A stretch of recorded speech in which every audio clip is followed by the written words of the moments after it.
It was supposed to be a normal afternoon. The sun hung lazily over the city, casting long shadows across the sidewalks as people bustled about.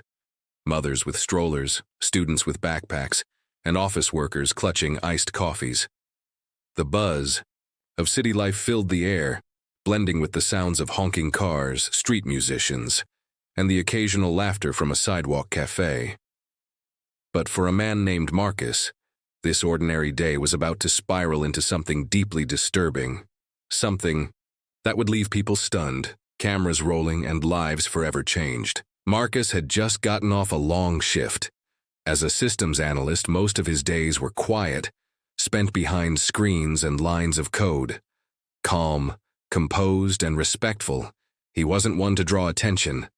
Dressed in business casual, with a tired look in his eyes and a grocery bag in one hand, he looked like any hard-working man trying to get home. He stopped at the corner near Main and Jefferson, waiting for the light to turn green, not realizing he was moments away from becoming the center of a confrontation that would soon go viral. Across the street, a white woman in her late 30s stood tapping her foot impatiently. Her name was Sandra. Her designer sunglasses sat perched on her forehead. Her manicured hand clutched a leather purse, and her face carried a look of entitlement that many had grown all too familiar with. She was muttering under her breath about how slow the light was, how annoying the crowd had become, and how these people had no manners. Her tone was sharp, just low enough to seem subtle, but loud enough for those close to hear and feel. As fate would have it, when the light finally changed, Marcus and Sandra both stepped into the crosswalk at the same time from opposite ends. They passed each other, barely. But just barely wasn't enough for someone like Sandra. She stopped mid-step, turned around, and loudly accused Marcus of bumping into her, though he hadn't even brushed her sleeve. At first, Marcus thought it was a misunderstanding. "Ma'am, I didn't touch you," he said calmly, but his calmness only seemed to fuel her fury. "Oh, of course you'd say that," she snapped, her voice rising. "You people never take responsibility." Marcus blinked. The bystanders began to slow down, sensing something ugly unraveling. A man with a phone discreetly began recording. No one knew what would happen next, but they could feel the tension thickening like a summer storm. Sandra suddenly stepped forward, and to everyone's disbelief slapped Marcus across the face. Hard. A gasp rippled through the crowd. Someone cried out, "What the hell?" Another woman shouted, "He didn't even do anything." But Sandra didn't seem to care. Her eyes were lit with fury, as if daring him to respond. Marcus stood frozen for a second, stunned not just by the blow, but by the weight of the moment. In his mind raced 100 thoughts. Should he walk away? Should he say something? Should he call the police? He looked around. Half the crowd had their phones out, but no one stepped in. His cheek stung. His pride burned hotter. He took a breath, a long one. And then something unexpected happened. But before we dive into what Marcus did next, something that would leave Sandra, the crowd, and even viewers at home in absolute disbelief, we need to take a step back, because this story doesn't start or end at that intersection. This story runs deeper. It's about who we see and what we assume. It's about the quiet power of dignity and the unexpected ripple that kindness and injustice can cause. A few blocks away, at that very same time, a city bus rattled down the road, weaving between traffic. Inside sat a black teenager named Elijah. He was 16, polite, thoughtful, and raised by a single mother who always told him, "You don't have to be rich to have class." Elijah lived those words. He was sitting in one of the front seats, earphones in, sketchpad in his lap, eyes focused on the drawing of a futuristic car he was designing. He didn't notice at first when an older white woman stepped onto the bus, her belly clearly showing. She was pregnant, one hand holding the rail, the other rubbing her lower back in discomfort. Other passengers glanced up, then quickly away. Some acted like they didn't see her. Others just didn't care. The bus driver kept driving, but Elijah noticed. Without a word, he stood up and offered his seat. The woman hesitated, clearly surprised. "Thank you," she said, lowering herself slowly. Her voice was soft, tired. Not many would do that these days. Elijah simply nodded. My mom taught me better. She smiled faintly, but didn't say much else. The ride continued in silence. When it was her stop, she struggled to stand again, shifting her bag and holding on to the rail. Elijah reached out instinctively to help her. She thanked him again, and as she got off, she turned back around, handed him a folded piece of paper, and said quietly, "Open this when you get home." Then she was gone. Elijah stood there, confused. A few people had noticed, but no one knew what had been exchanged. He slid the paper into his hoodie pocket, not thinking much of it at the time. But what was written inside that note would flip his entire world upside down. It would change not only his future, but his understanding of his own worth. It would tie into something he never saw coming, something connected to Marcus, to Sandra, and to a moment that had already begun unraveling back at that city intersection. Because sometimes kindness is a seed, and injustice, a match. What grows from one and burns from the other can change more than just one life. It can shake an entire system. And so, while Marcus stood at that crosswalk wrestling with what to do after Sandra's slap, and while Elijah sat back down in the bus, oblivious to the gift that note would soon bring, the city continued moving, unaware that two very different moments had just set the stage for something bigger, something emotional, something real. The cameras were still rolling. The crowd was still frozen. Marcus slowly turned his head back to face Sandra, and then everything changed. Marcus stared at Sandra, his jaw clenched. The sting of her slap still pulsed across his face, but it wasn't the pain that shook him. It was the humiliation, the disbelief, that in broad daylight, in the middle of a busy street, a grown woman could hit a man, an innocent man, just because of his skin color and feel entitled to get away with it. He didn't raise his hand, he didn't shout, but his eyes told a story. They were calm, too calm, a dangerous kind of quiet. The kind of silence that carried weight. People around them still held their breath. Phones still pointed. One guy whispered, "She really did that." Another muttered, "Man, I hope he calls someone." Sandra, however, didn't seem fazed. Her arms were crossed, her chin up, as if daring him to do something that would make her look like a victim. That's when it hit Marcus. This wasn't the first time she had used her anger as a weapon. She looked practiced, like she'd played this role before. He had seen it growing, up in the South.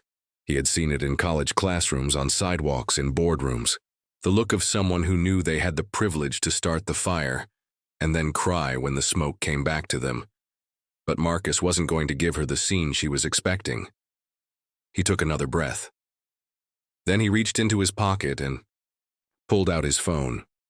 Quietly, deliberately, he started recording. He didn't say a word. He just captured her standing there, arms folded, face still full of anger. For a moment, Sandra's expression shifted. She wasn't sure what he was doing. Then she laughed, but it was nervous now. "You think filming me is going to do something?" she sneered. Marcus still didn't speak. He turned the camera toward himself, showing his red cheek, the stunned crowd, and the city around them, and then he turned it back to her. That moment, short, silent, but powerful, would soon become part of a video that traveled across platforms, sparking conversations all around the country. But at that moment, Marcus wasn't thinking about going viral. He was thinking about justice, and the sad truth that sometimes video was the only thing people believed. Meanwhile, a few miles away, Elijah was finally home. His apartment wasn't big, but it was filled with warmth. Old family pictures on the wall, a stack of comic books beside his bed, the smell of something sweet coming from the kitchen where his mom was baking cornbread for dinner. He sat on his bed and remembered the note. It had slipped his mind for a bit, but now, as he pulled it out of his hoodie pocket, curiosity got the best of him. The folded paper was plain, nothing fancy, just regular lined paper creased neatly down the middle. He opened it slowly, expecting a simple thank you. maybe a few kind words from a stranger. But what he read made his heart skip. It said, "Elijah, you don't know me, but I know who you are. And you're not just kind, you're exceptional. I saw you months ago speaking up when a store manager wrongly accused another kid of stealing. You didn't have to say anything, but you did. I was in the back of the store. That day stayed with me. I've been looking for someone like you. I work with a private scholarship fund for underrepresented youth in STEM. If you're willing, I want to sponsor you. For everything. College, mentorship, internships. This isn't random. You've earned this, you gave me your seat. Let me give you a future. LM." He read it twice, then a third time. His hands trembled. He looked around his room, trying to ground himself. Was this real? His mom had always told him to do good, even when no one was looking. But this time, someone had been. And it changed everything. He didn't even know the woman's name fully, just initials. LM. Who was she really? Why had she been watching him for months? He folded the paper back, carefully. He wanted to tell his mom, but something told him to wait. Not because he was afraid, but because it wasn't finished yet. There was something more behind this. A thread that hadn't fully revealed itself. Back at the intersection, Marcus was speaking with a young woman who had stepped forward after the crowd began to scatter. She had watched the whole thing and came up to check if he was okay. "I got it all on video too," she said. "She's done this before. She screamed at my cousin once, accused her of stealing a scarf at a department store. Security had to escort her out." Marcus nodded slowly. "What's her name?" "I don't know her full name," the woman said, "but she lives in the building down the street, number 48. I've seen her around. She acts like she owns the whole block." Marcus didn't say much, but his mind was racing. Should he file a police report? Would they even take it seriously? Or would they just see it as a misunderstanding? That's how these things always went. A slap becomes a shrug. A victim becomes a suspect. But not this time. Sandra had already walked away, muttering to herself, occasionally looking back, as if expecting someone to follow her. No one did. That night, Marcus sat at his kitchen table, the light above flickering softly. He opened his laptop and began writing down what had happened. Time, location, details, everything. He uploaded the video, unlisted for now, and saved it to a cloud drive. Then, just before shutting it all down, he remembered something. LM. She had heard those initials before. In tech circles. In articles about secret donors who supported young inventors and coders from disadvantaged backgrounds. Could it be the same person? Could Elijah's mystery woman be the same LM who had once funded a summer robotics camp Marcus volunteered at? The pieces didn't fit yet, but they were close. The next day, a news outlet picked up a different video, one posted by a bystander. Just a 30-second clip. It showed the slap, the crowd, Marcus's calm response. It exploded online. Comments flooded in. People were furious, others confused. But one thing was clear. Marcus had kept his dignity, and that video told a story people couldn't ignore. Elijah saw the video too. He stared at Marcus's face, and something stirred inside him. He didn't know the man, but he felt a strange connection. And then he remembered something. The initials, LM. He picked up the note again. There was more to this than kindness. More to this than injustice. Whatever it was, both Marcus and Elijah were now caught in something bigger. A web of past moments, hidden watchers, and unfolding consequences. And the story was just beginning. Elijah couldn't sleep that night. The lights were off. The city humming quietly outside his window, but his mind wouldn't rest. He kept replaying the bus ride, the way the pregnant woman had looked at him. So calm, almost like she already knew something about him. That note still sat on his desk, folded neatly, the words running circles through his head. He stared at the ceiling, heart beating a little faster. There were too many questions and no answers yet. He thought about Marcus too, the man in the video. That calm strength, the way he hadn't reacted with rage. even after being slapped in public. Elijah had never seen anything like it. Most people would have exploded, yelled, fought back. But Marcus had stood still, as if he understood something. The rest of the world didn't. Elijah wondered if that kind of patience came with age, or pain, or maybe both. The next morning, Elijah sat across from his mom at the breakfast table. She was talking about a church meeting, something about Sister Lane's new choir robes. But Elijah wasn't listening fully. He finally worked up the courage. "Ma," he said softly, "if someone gave you something big, like real big out of nowhere, would you take it?" She looked up from her coffee, her expression soft but serious. "What kind of big?" He hesitated. "Like a scholarship. From someone I don't really know." She sat back, watching his face closely. "Depends. Some folks give things with strings. Others give 'cause they see something in you. Question is, what do you feel in your gut?" Elijah nodded slowly. That was the thing. His gut wasn't scared. It was curious. It wanted to know more. He decided he'd try to find out who LM really was, and maybe, just maybe, figure out why she'd picked him. Across town, Marcus was dealing with his own storm. Overnight, his inbox had flooded. Journalists, bloggers, podcast hosts, all wanting to talk. Some wanted a quick quote. Others wanted him to appear on live shows. A few just wanted to stir the pot. But Marcus wasn't interested in becoming a headline. He hadn't asked for fame. He only wanted the truth to be seen.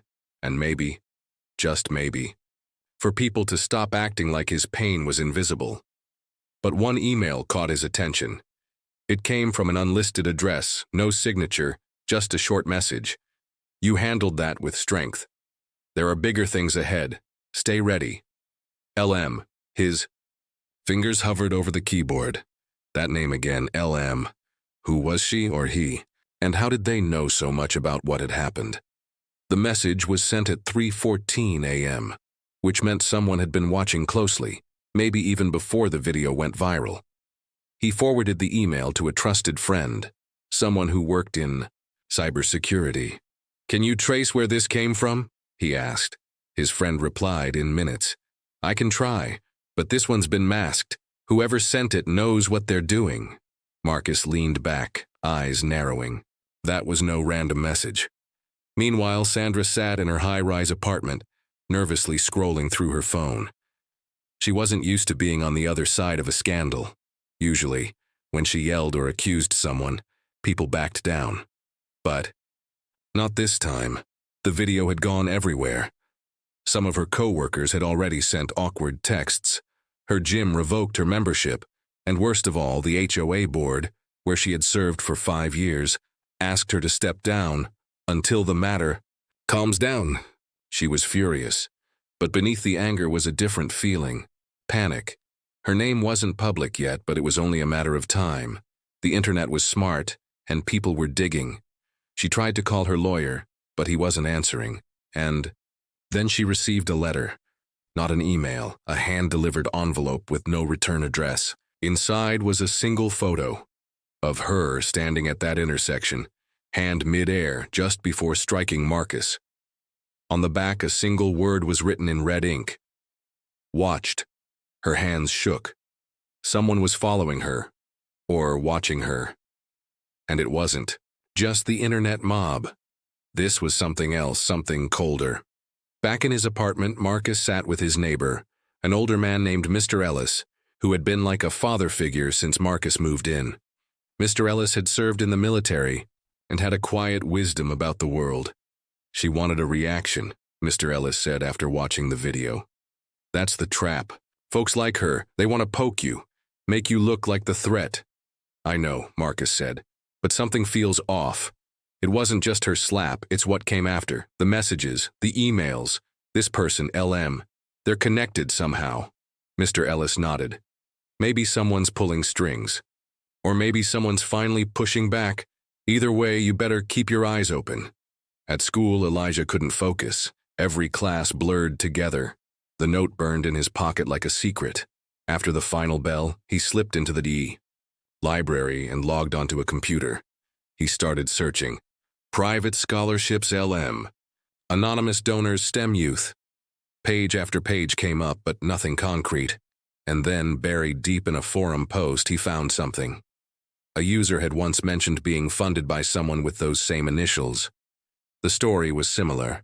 A random act of kindness, followed by a life-changing opportunity. But there was no name, no face, only the words, "They see you before you see them." Elijah sat back, heart pounding. This was real. He wasn't the only one. Across the city, someone sat in a darkened office watching two screens. One showed Marcus's video, paused on the moment he turned on his camera. The other showed Elijah sitting at the library computer, typing, with narrowed eyes. The person leaned forward, pressing a button on the keyboard. Dozens of files opened. Profiles, background checks, footage. They smiled. Everything was unfolding just as planned. But no one, not Marcus, not Elijah, not even Sandra, knew how deep this went. And soon, choices would have to be made. Real ones. Because every moment of truth comes with a price, and the bill was coming due.